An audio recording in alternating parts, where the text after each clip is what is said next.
Combien de femmes se baignent-elles en burkini?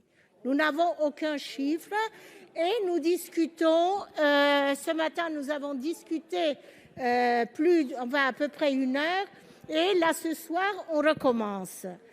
Alors, qu'est-ce qu'on cherche? C'est ça que je voudrais savoir. Moi, je dirais même, j'utiliserais le mot des élèves qui disent « elle me cherche, il me cherche ». Mais qu'est-ce que vous voulez des musulmans?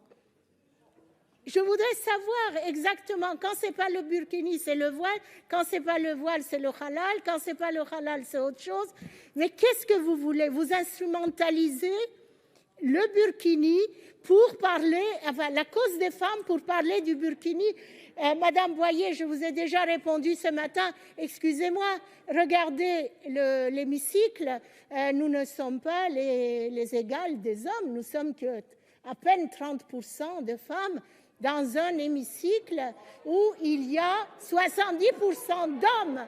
Alors vous n'allez pas maintenant devenir l'égérie du féminisme pour combattre le burkini. Plus on poussera à bout les musulmans, plus il y aura de gens qui vont s'engager dans le salafisme et dans d'autres mouvements fanatiques, parce que vous ne les laissez pas vivre.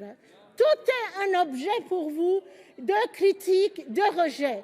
Et jusqu'à quand vous allez continuer à agir de cette façon-là? Je vous le demande, parce que vous n'arriverez pas à... Ah bon, d'accord, mais vous perdrez, je crois, parce que vous ne voulez pas comprendre qu'aujourd'hui, ce n'est pas seulement des signes religieux. Non, c'est aussi une revendication identitaire qui peut ne pas être religieuse, comme il peut y avoir quand même des religieuses et des religieux qui revendiquent cela comme un combat politique. Mais alors, faisons la distinction. Nous ne voulons pas vivre séparés des musulmans.